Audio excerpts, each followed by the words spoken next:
let's talk about time, something very precious to mobile games. Something that sounds like it should be simple, but can get complicated really fast. Keeping actual real time. The TLDR is, unless you get your time from a server you trust on an encrypted connection, there's always the possibility of the player cheating. If you store anything locally, it can always be hacked. Even if you get the time from a trusted source online, it's possible that the user would use some kind of man-in-the-middle attack with a proxy and spoof the reply from your server.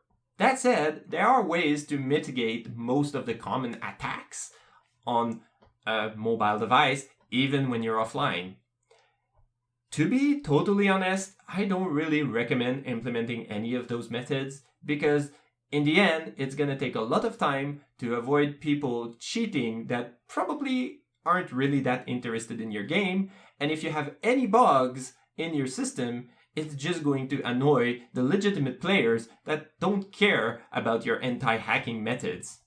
So I think you're kind of shooting yourself in the foot when you're implementing those. But what's this? You still interested in knowing what methods you could implement? Well, let me take you on a joyful ride on the methods I've implemented in the past to avoid cheaters. So here's the scenario. You're making some kind of Candy Crush clone, and of course you have some kind of energy that regenerates every 15 minutes or something, and you make money by selling people hearts in your store. Now, because you're selling them, you don't want people to cheat and give themselves hearts by just moving their clock forward. So how do you do that? Well, you have to ask yourself, how do you keep track of the time even when the user isn't playing your game? The solution to that is to save the last time a player lost a heart and then compare that to some kind of system clock. So the first solution, the easiest one, is to use the system time, and Godot provides an easy method of accessing that. With time.getTimeDict from system, you can get a nice little dictionary of the current time. Now, that's a pretty bad way of going about it. Actually, it's so bad that even in the documentation, they put a warning about using this for any kind of real-time keeping. And that's because if the user decides to change his system time, then you have no way of knowing what time it is now or how much time has elapsed, which means they can just cheat by moving their system clock forward and you give them all the hearts they want. So the second solution is to get the system time at launch, but while the game is running, use the delta time of Godot to increment the time counter. Now, the advantage of this is that as long as the game is running, even if the user goes and changes system time, you're still going to know. That includes when the game goes into the background. So as long as the user doesn't kill the game, your time is going to be kind of reliable. Now, of course, the problem with this is that the user just needs to swipe the game to close it, and you're back to square one. So it's not that much better than the first solution. Now, solution number 3 isn't so much a solution as something you can do with just the 2 previous solutions.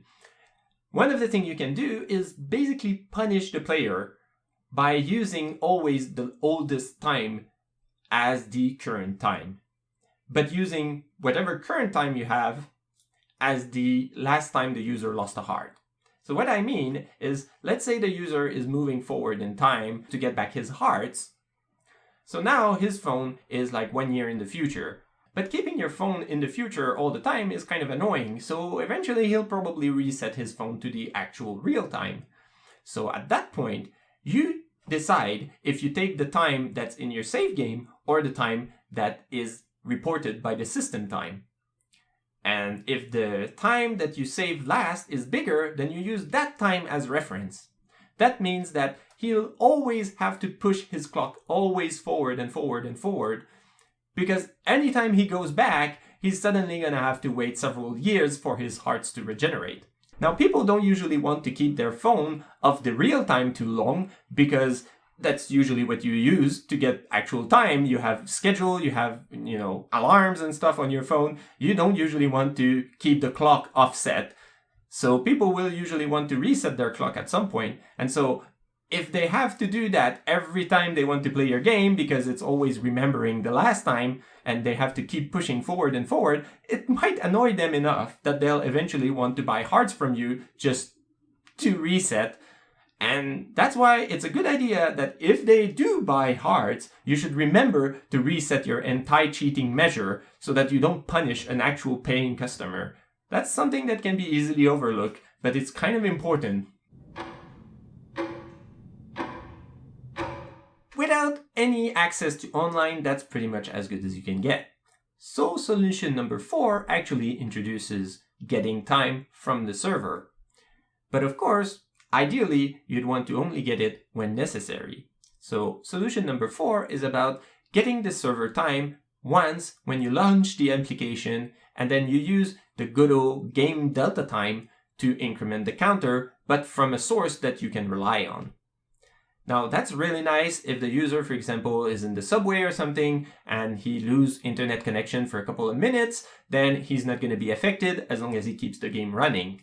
Of course, the big disadvantage is that every time he starts the game, you're going to have to ask him to go online to validate the time.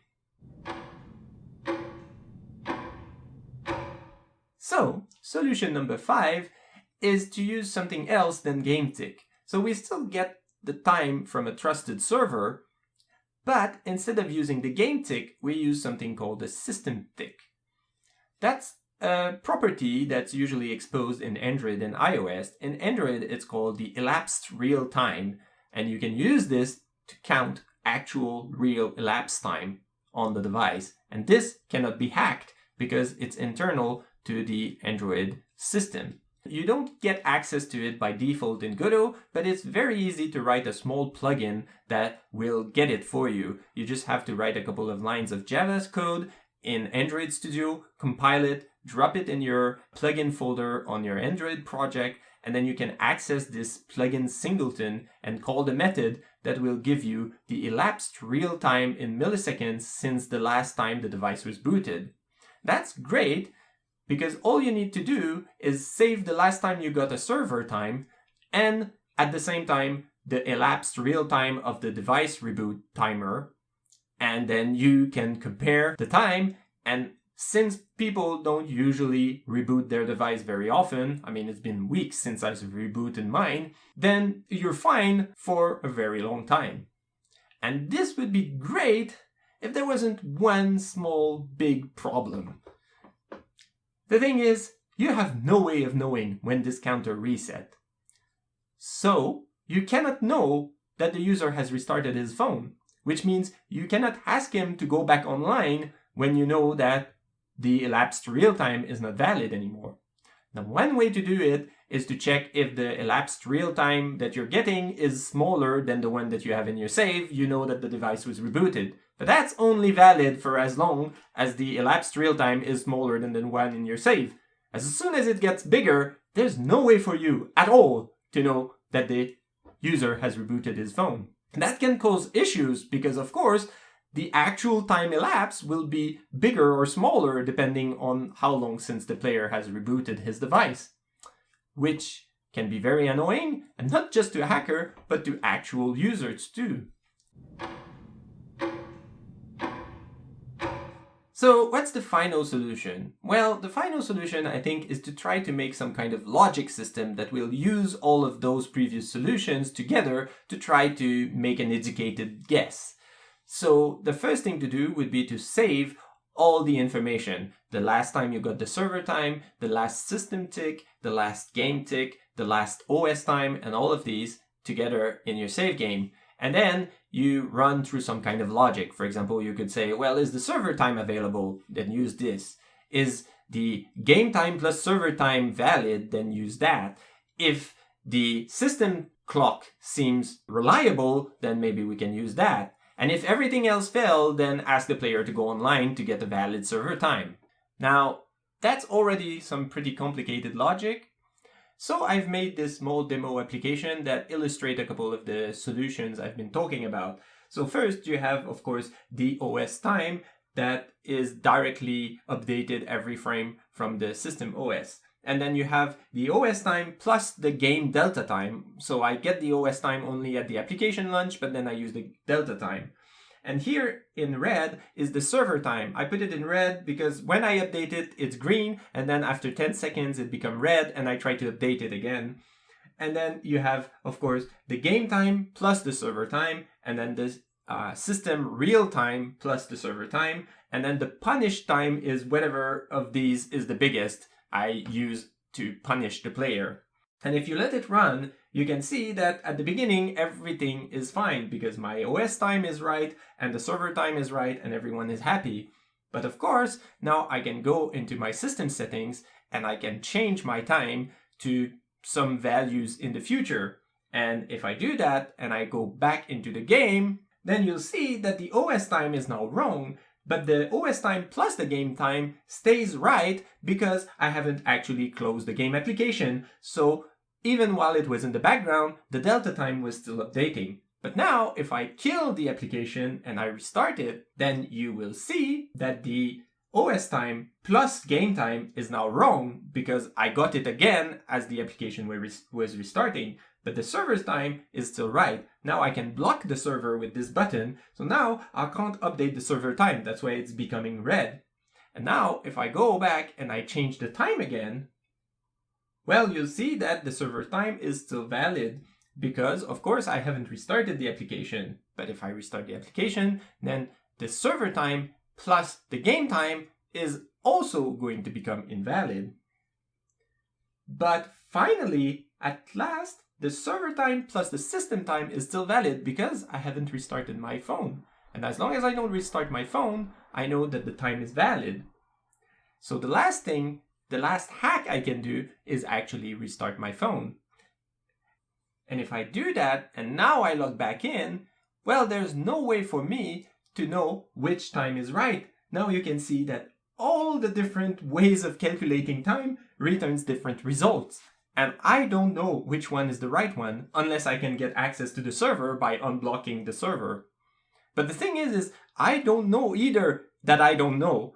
And that's really the big problem here. And that's why I don't recommend implementing measures like that, because you will run into these kind of corner edge situation.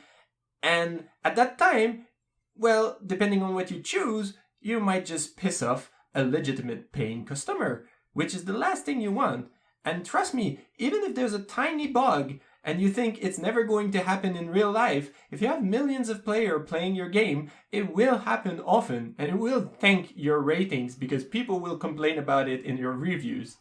Now, I will put a link to this small demo on a GitHub, and it's going to be open source and you can use it. You can use the plugin if you want for Android.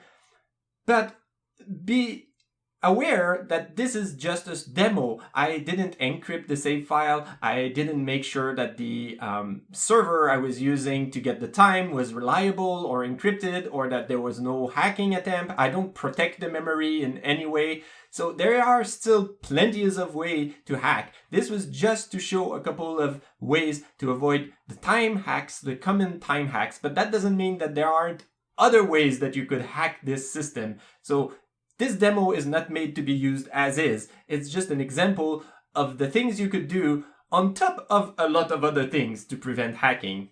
But I hope you enjoyed the deep dive into this kind of topic. And if you are interested, I suggest you subscribe and you click the notification bell and all that. And I'll see you all in my next episode. Bye!